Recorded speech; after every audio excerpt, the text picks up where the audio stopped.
Assalamualaikum warahmatullahi wabarakatuh. Kepada yang terhormat penguji UKIN PPG Transformasi dalam Jabatan tahun 2025. Perkenalkan, nama saya Erlinawati Sitompul. Saya adalah mahasiswa PPG BAT 2 tahun 2025 di Universitas Islam Negeri Syekh Ali Hasan Ahmad Ad-Dari, Padang Sidimpuan, Sumatera Utara. Hari ini, Kamis 9 Oktober 2025, saya akan mempraktekkan pembelajaran untuk memenuhi persyaratan uji kinerja dalam jabatan dengan materi menghadirkan sholat dan zikir dalam kehidupan. Selamat menyaksikan. Terima kasih. Assalamualaikum warahmatullahi wabarakatuh.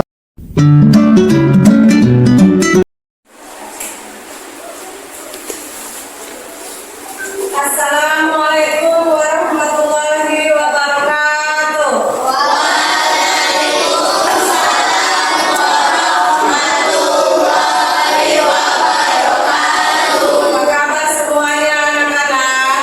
Alhamdulillah, luar biasa Allah. Baik anak-anak, sebelum kita berdoa, sebaiknya diperiksa dulu perhatian materinya. Kemudian diperhatikan sekelilingnya apakah ada sampah. Sudah rapi? Sudah. Sampahnya? Sudah. Baik, keluarlah supaya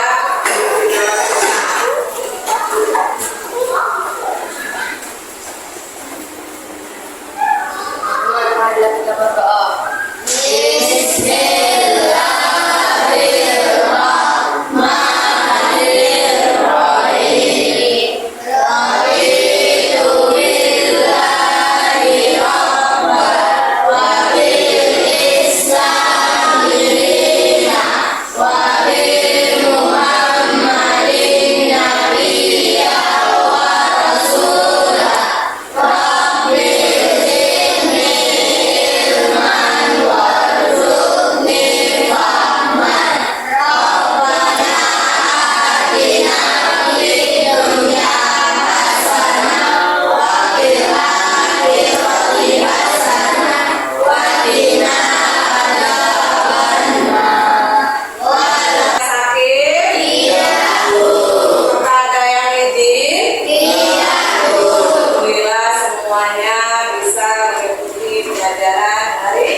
Pembelajaran dari materi kita hari ini adalah sholat dan zikir meliputi siswa agar memahami makna dan hukum sholat serta zikir, mengetahui manfaatnya, menjadi mampu mengimplementasikan sholat dan zikir secara benar dan istiqomah, serta terhindar dari perbuatan keji dan mungkar dengan menghadirkan ketakwaan dalam diri.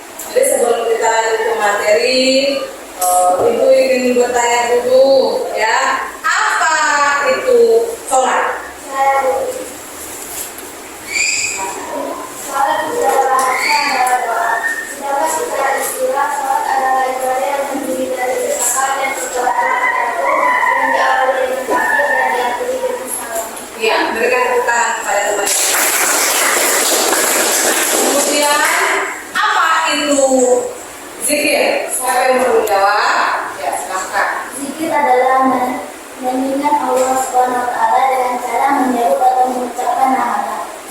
membersihkan dan mengagumkan. Ya, silakan berikan tepuk tangannya.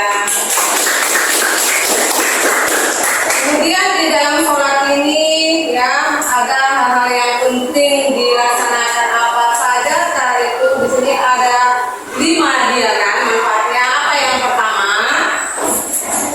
Ya, silakan. Apa? Menenangkan dan menegakkan hati. Yang kedua apa? Menghindari perbuatan buruk dan dosa. Dari perbuatan buruk dan dosa. Kemudian yang ketiga, Membuat akidah, tauhid dan hubungan antara manusia dan Allah. iya. Kemudian yang keempat, Meningkatkan kualitas ibadah. kan kualitas ibadah. Kemudian yang terakhir yang kelima,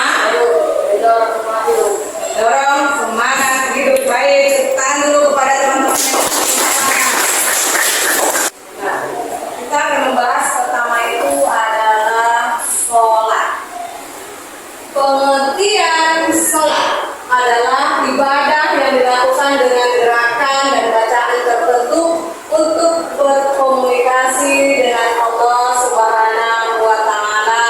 Kemudian yang kedua, manfaat sholat adalah dapat membantu meningkatkan kesadaran spiritual, mengurangi stres, dan meningkatkan keseimbangan emosi. Yang ketiga, cara menjalankan sholat dengan khusyuk, memperhatikan gerakan dan bacaan, serta memahami artinya. Jadi, saya akan menjelaskan yang pertama dulu mengenai pengertian sholat. Nah, jadi kalau kita melakukan sholat itu, ya, itu artinya kita sedang berinteraksi terhadap Allah Subhanahu wa Ta'ala. Jadi kalau misalnya kita ada masalah apapun, misalnya lagi galau ini anak Gen Z ini kan suka galau kan. Jadi kalau kita lagi galau, mungkin ada masalah dengan ada mamanya di rumah, ya. Nah, kepada siapa kita mengadu? Jangan curhat kepada manusia. Jadi tempat teraman kita curhat itu hanyalah kepada Allah. Kapan Bu kita curhatnya? Ya ketika kita sholat. Nah, pada saat kita sholat itu kita mengajukan segala masalah apapun hanya kepada Allah. Jadi kemudian kalau kamu lagi bahagia juga jangan melupakan oleh Allah.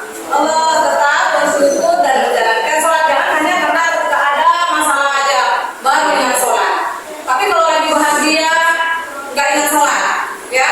Jadi dalam keadaan apapun kewajiban kita sebagai umat muslim yaitu melakukan atau melaksanakan sholat.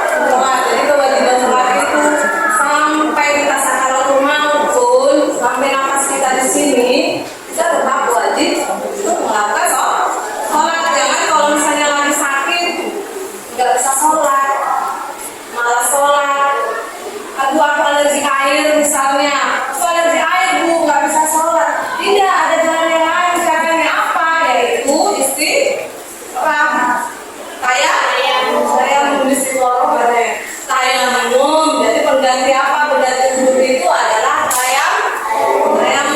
Jadi kalau misalnya dia alergi air, boleh kita bertayamum. Yaitu dengan cara mensucikan diri dengan debu. Jadi pastikan dulu debunya jangan ada yang bertai di ya. Oke. Kemudian yang kedua, manfaat sholat dapat membantu meningkatkan kesadaran spiritual, mengurangi stres dan meningkatkan keseimbangan emosi, sama seperti yang disebutkan tadi.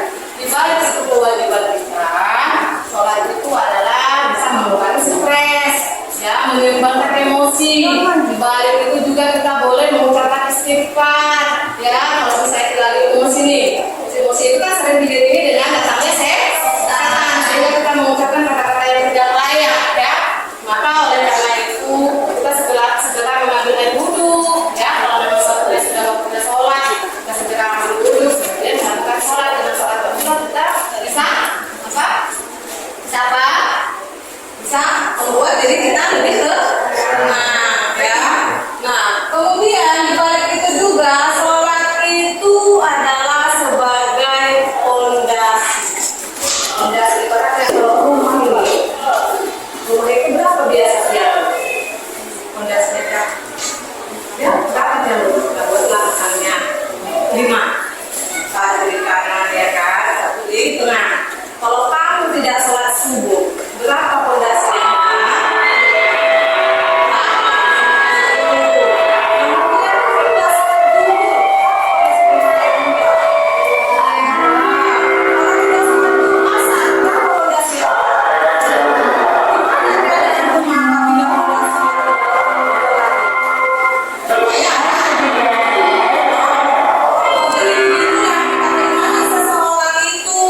Dilihat ketika dia melakukan sholat, apakah dia melakukan sholat 5 kali sehari semalam atau tidak.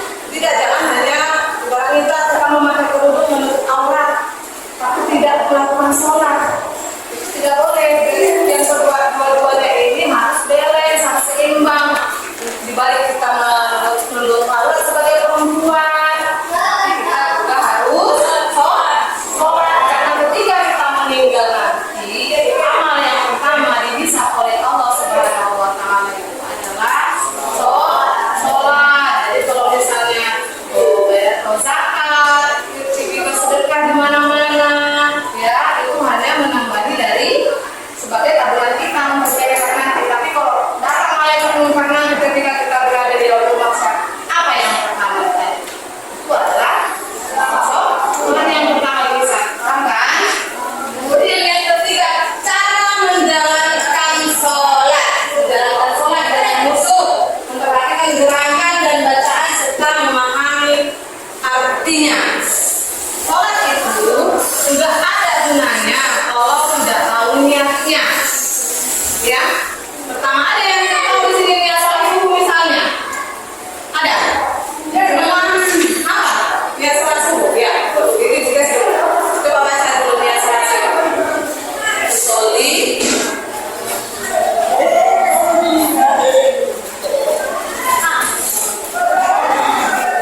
Usolli fardhu subhi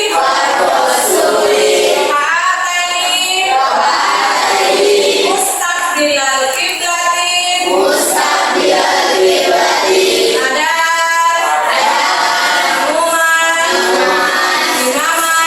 imaman lillahi ta'ala. Kalau sholat zuhur, usolli fardhu zuhri arba'ati mustaqbilal qiblati ada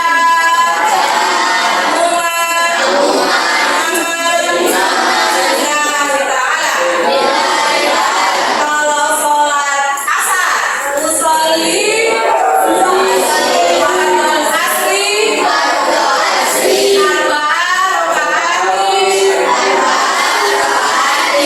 mustaqbilal qiblati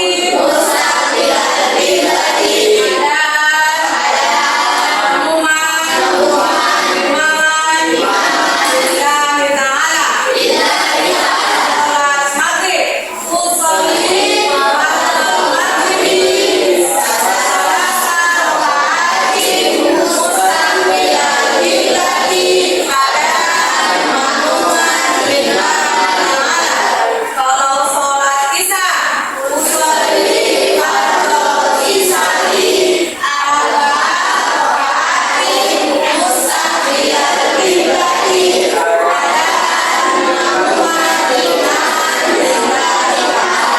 jadi ya kalau kita sholat sendirian farid imamanya itu dibilangkan yang dibaca itu apa, imaman dan makmumannya itu dibilangkan yang dibaca itu apa, hanya ada ini mustaqbilal qiblati ada tapi kalau dia sebagai perempuan seorang makmum lagi berjamaah, nah makmuman ada makmuman sebelah,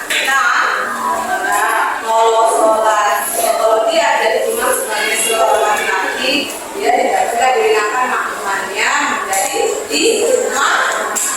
Oke, sampai situ mengerti mengenai sholat. Kita lanjut ke zikir. Zikir adalah mengingat Allah Subhanahu wa Ta'ala dengan mengucapkan kalimat-kalimat tertentu seperti Subhanallah, ya, Alhamdulillah, dan Allahu Akbar. Itulah kalau kita sedang sholat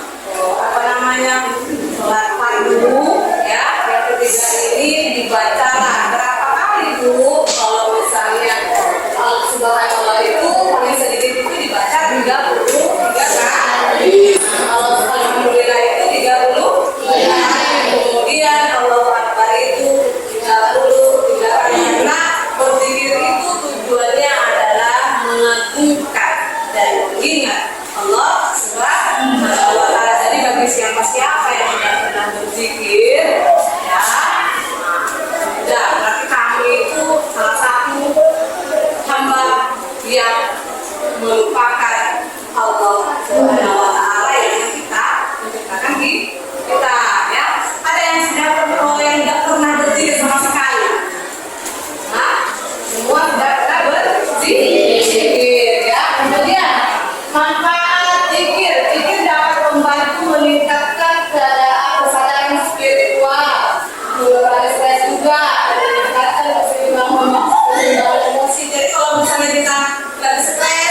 mengingat Allah Subhanahu wa Ta'ala. Jadi bagi siapa yang tidak pernah berzikir, ya, sudah berarti kami itu salah satu hamba yang melupakan Allah Subhanahu wa Ta'ala yang kita menciptakan kita, ya.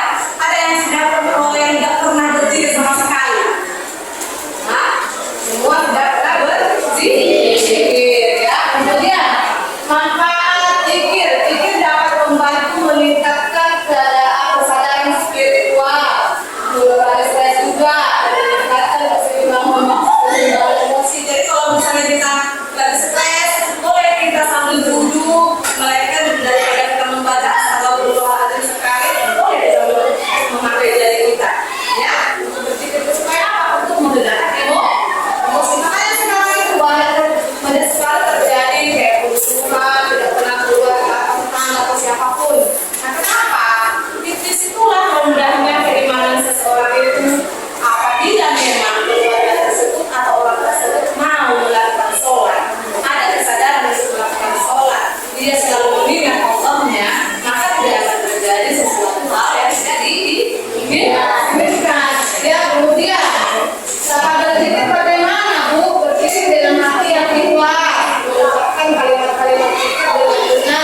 ketiga bermasalah.